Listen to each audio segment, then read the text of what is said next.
Welcome to Catch You Outdoors. I'm your host, Captain Rob Modies. This podcast is about living and playing in the Florida Keys. I cover my favorite sport, fishing, but also all the many things to see and do down here in the islands. Thank you so much for tuning in, and now it's time to kick back and relax with me in the Keys.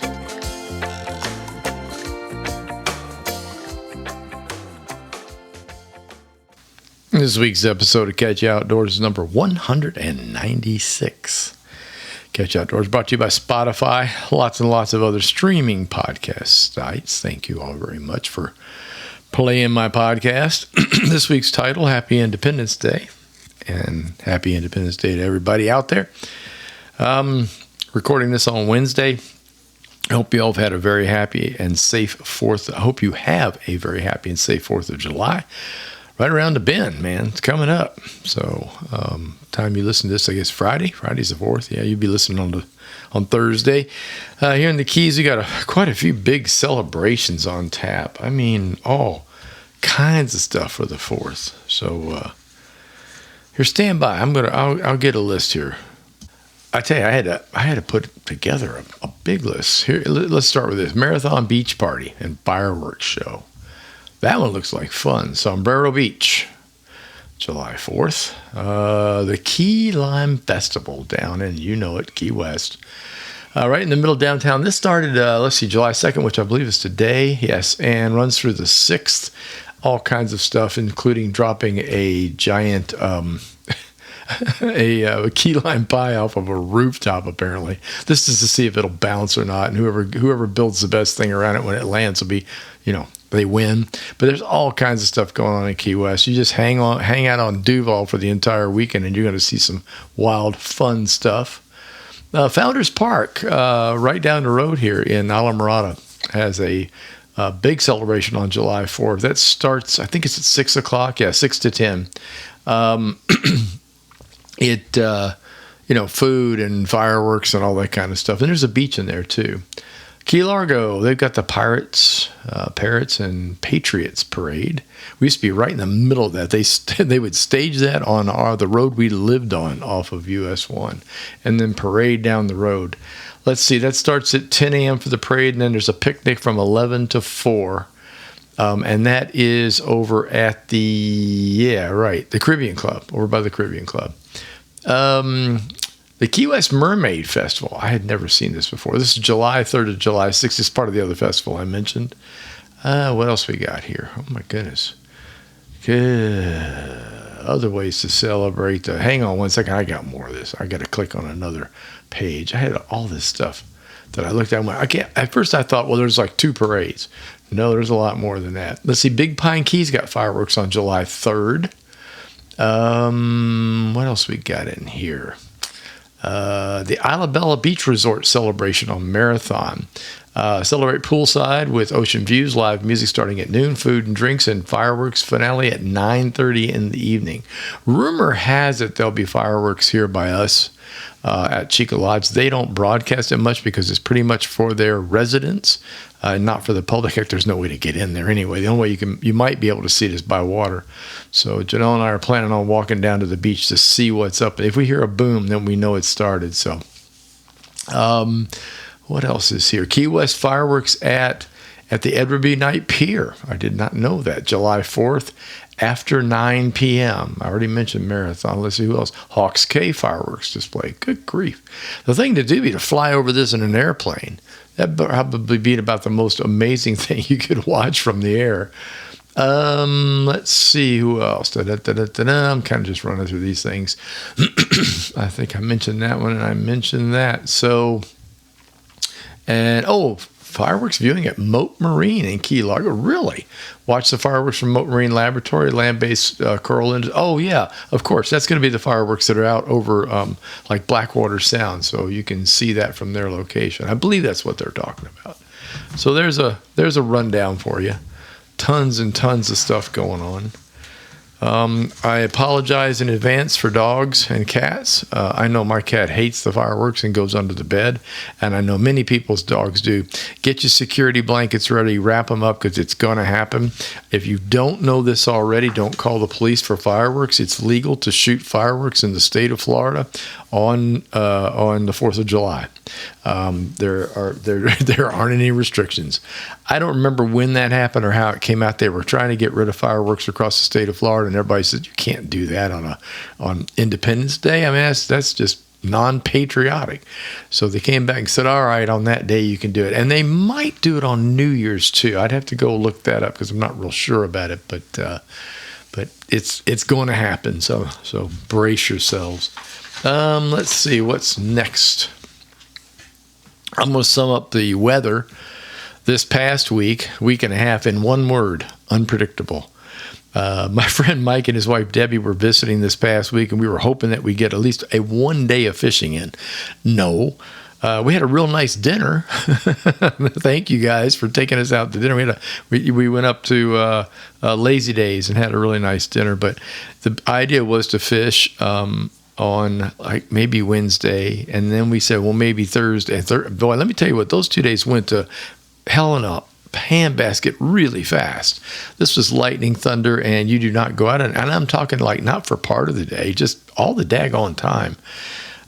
So the good news is they stayed over at the Chica Lodge right next door to us, Chica Resort, and they had a great time there. They loved it. He was telling me that the amenities, which we know because we've hung out over there, the amenities are great. The food was terrific. I have not eaten in the dining room at the Chica. I'm going to have to see if I can't get that arranged. But he said they were happy. They just kicked back and didn't do much.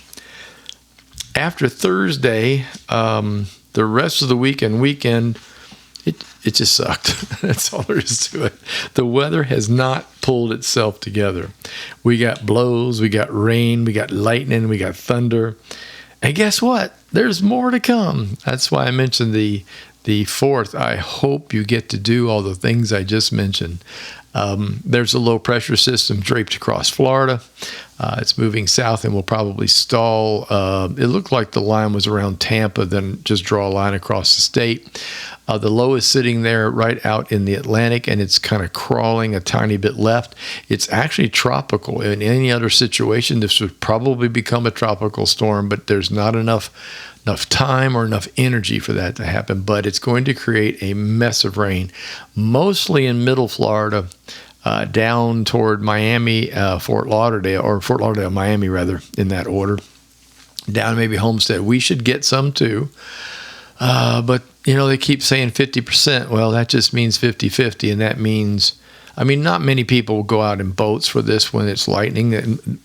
Well, I don't know. I have seen some that aren't intelligent. But if I hear booms, I'm not going anywhere. I can tell you that right now. So that's what's happening. And it'll probably be that way through Thursday, Friday, Saturday, maybe. And then they said things might ease up on Sunday. We might actually start getting some decent weather after Sunday. The fortunate thing is we've been getting that extremely dusty, dry air out of Africa blowing over us at the same time. So that has knocked this serious stuff down. But I'm not so sure that stuff's going to win against the low that has developed up off the East Coast. So, like I said, oh goody. Once again, there is a tiny window tomorrow. Tomorrow's Thursday, and we talked about boating, maybe for a short morning. But I just saw the most recent report. I'm doing this in the evening. What time is it now? It is 5:30. I just saw the most recent report saying probably not. So, oh well. I got a lot of stuff done around the house. I did. Got a lot of garden stuff done. Garden looks great. For those of you that know me and have been around for a while, Janelle gave me this beautiful stone snook steps. It's hard to describe. Okay, it's 16-inch by 16-inch concrete blocks with the image. There's 4 of them. You put them together, and it makes one beautiful snook out of collected tiles and things like that to create the snook. So it's multicolored. It's beautiful. And she got me that in Matlacha years ago, Matlacha, Florida, which is a really well-known place near Pine Island for artwork and artists.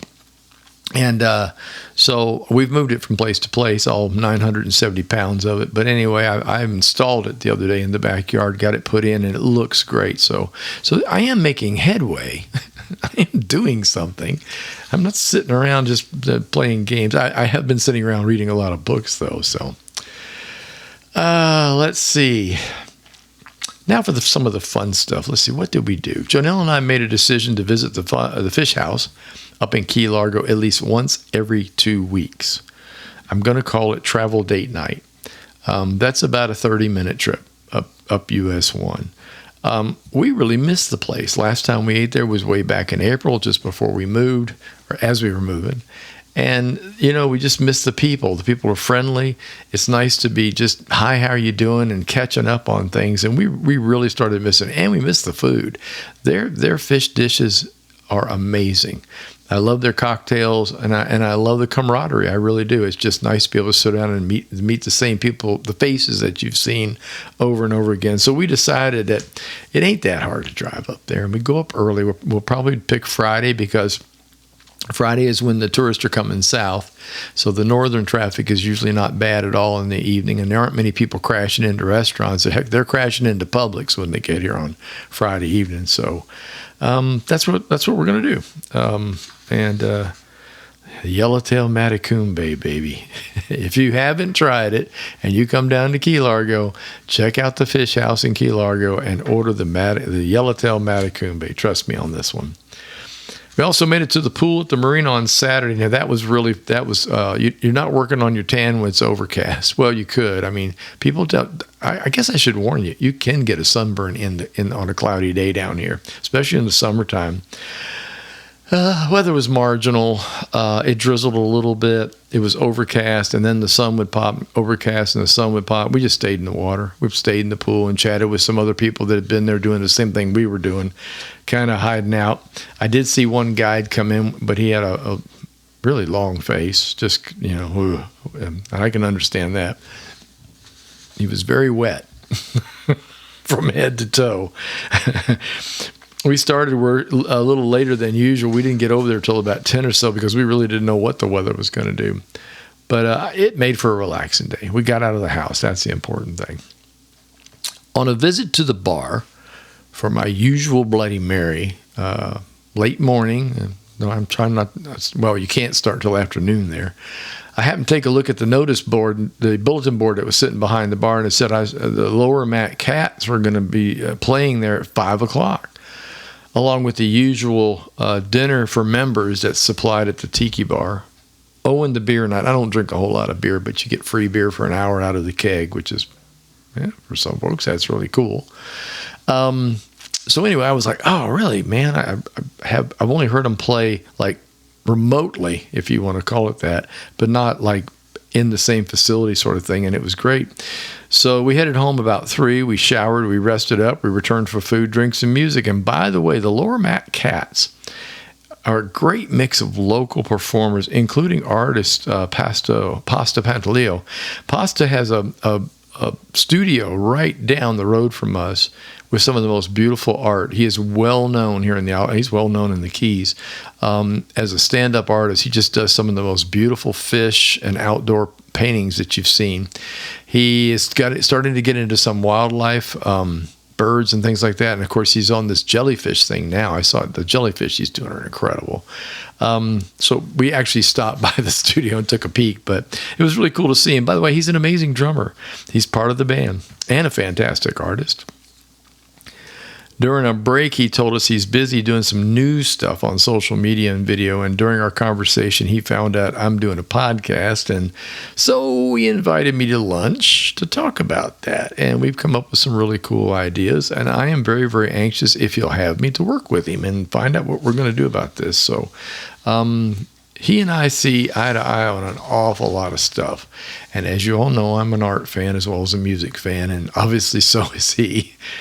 Be sure to check out his Facebook page. It's Pasta Pantaleo. I believe his first name is Roberto, and it may be that way on the Facebook page. He's getting ready to start some art tutorials. These are videos teaching you how to do what he does.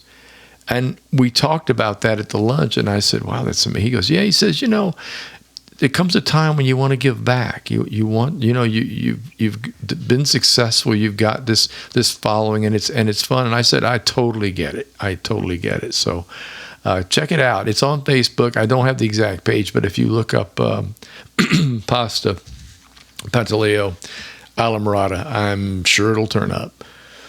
And then what else? Let's see. This is probably going to be a short night if I don't think. Oh, I know what it was. We, Janelle and I joined the Moose Club, right? Also 2 blocks from us. We were told by many of the locals that you need to get into the Moose Club.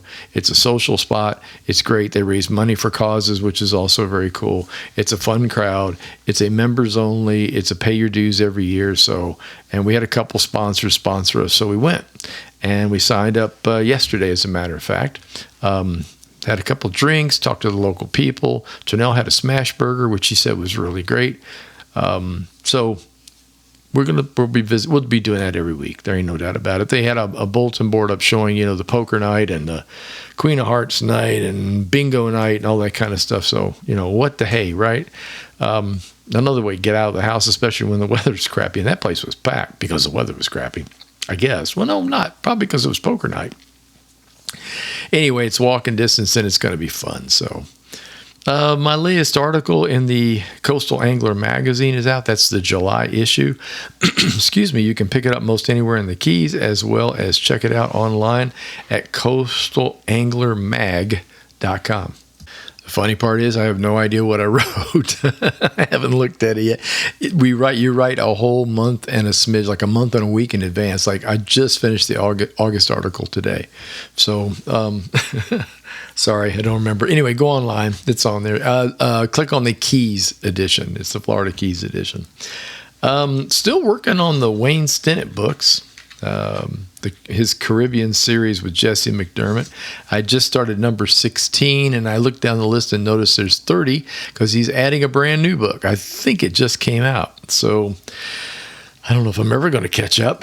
That guy's prolific as all get. I think somebody said he writes 2 or 3 a year.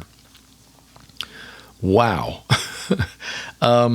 They're really fun to read. They are very, very Keysy, if you want to say that. A lot of references to all of the Florida Keys. The mysteries take place between here and Bahamas sometimes. This latest one actually starts up in the cold.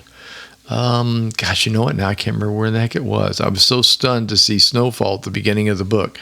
It's called Rising Spirit.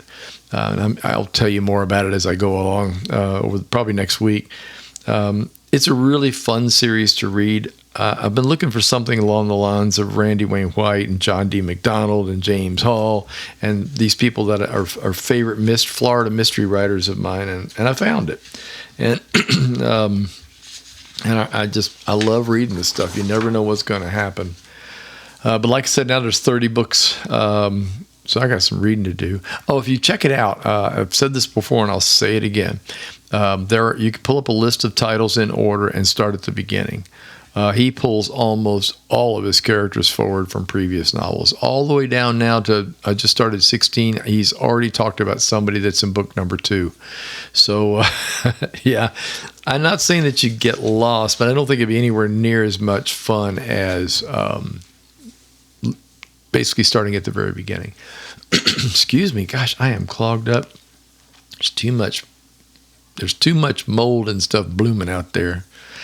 I'm going to talk about tides a little bit, and this popped into my head. It's part of the article that I wrote for the magazine today, and I thought, this is worthy, especially this time of year. We're going to roll into the hot months, July, August, September, and fishing is generally quite good, but tides really make a huge difference this time of year. They make a difference in winter fishing too, but I don't think as much as they do in summer fishing. That flush of water coming off the ocean, which is a cooler temperature than what's in the backcountry, makes a huge difference. And trying to fish those inbound tides on certain moons is what I have always stressed. So basically, the best tides are full moon, new moon. Around the full, and we're going to talk about maybe 5 days on each. So during the full moon, you got 5 days, the middle with the 2 before and 2 after, and the same thing with the new moon. What happens then is the moon obviously pulls the water around quite a bit, so it gives you, on the inbound tides, on either new or full, gives you a really nice rush of water, which out in the Atlantic is still around 86 degrees, where in the back you might have 88 to almost 90 in some of the pockets back there. So you get this nice flush of cooler water. It's hard to fish the other tides, the in-between tides, as I call them. I'm not really wild about half moon tides. I'm not wild about it at all. But if you luck out, excuse me, and you get a little bit of wind going on, it does help quite a bit. You get a little push from the wind. And that's on the half moons. That isn't going to make a whole lot of difference on the full moon, new moon tides, but on those weaker tides, it definitely helps when you have a little wind push. And now, obviously, wind from the north pushes water out of the bay.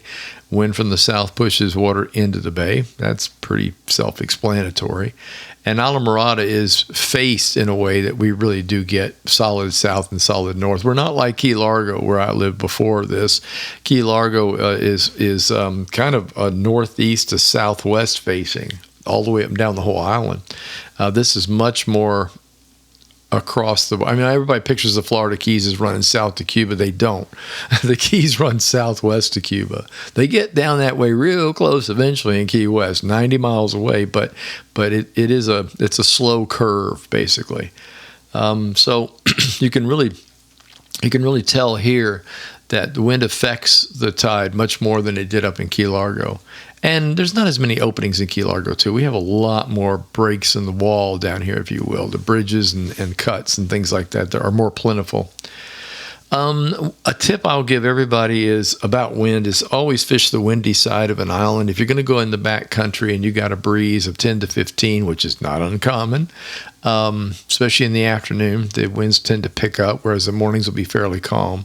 As the winds pick up, you'll find that the winds will push a tide up against an island or a cut between an island and force that water in. And what happens is the bait fish, mohara, shrimp, things like that get trapped up against the island. They get pushed there because they're not very big. They're not that strong. And, of course, the big fish are.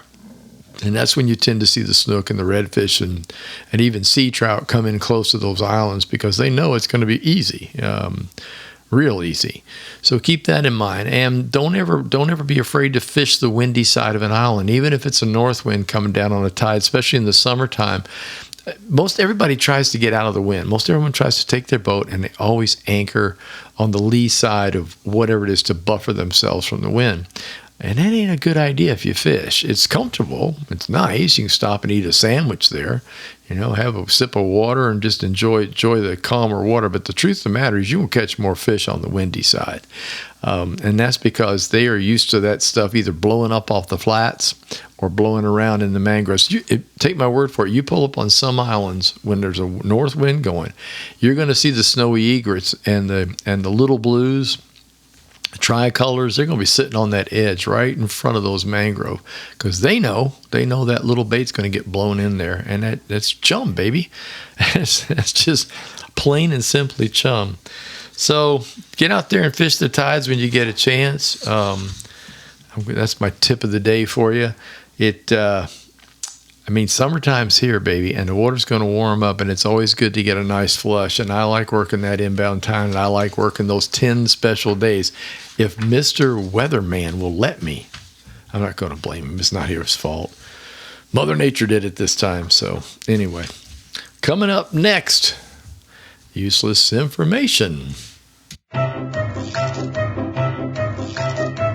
And now, from the original book of useless information. You are a reject! You are useless! You can get a job down here cleaning toilets! Here's your host, Captain Rob Modies. Well, he swears up and down he's useless, but he might be all right eventually, but completely useless. With useless information. All right, here we go again. Let's see. A top freestyle swimmer achieves a speed of only 4 miles an hour. Fish, in contrast, have been clocked at 68 miles per hour. In the United States, more Frisbee discs are sold each year than baseballs, basketballs, and footballs combined. Kite flying is a professional sport in Thailand. I did not know that. Let's see, there are at least 2 sports in which the team has to move backwards to win. Tug of war and rowing. And last but not least, badminton used to be called Puna. Like tarpoon, Puna. I have no idea why. And there you go till next week. And before I go, here's some final words. We seem to be stuck in a tropical mess. It's been this way for almost 2 weeks. The bright side is my garden is thrilled. The dark side is a complete lack of trust in the weather. Sun will come out, we all cheer, then a bolt of lightning hits nearby. Seriously, that's what's been happening. It's been pretty dicey. Here's hoping it pulls itself together for the sake of those that want to grill, hang at the beaches, the sandbars, and watch the fireworks. Fingers crossed for everyone and for better weather. Y'all take care. I'll talk to you later.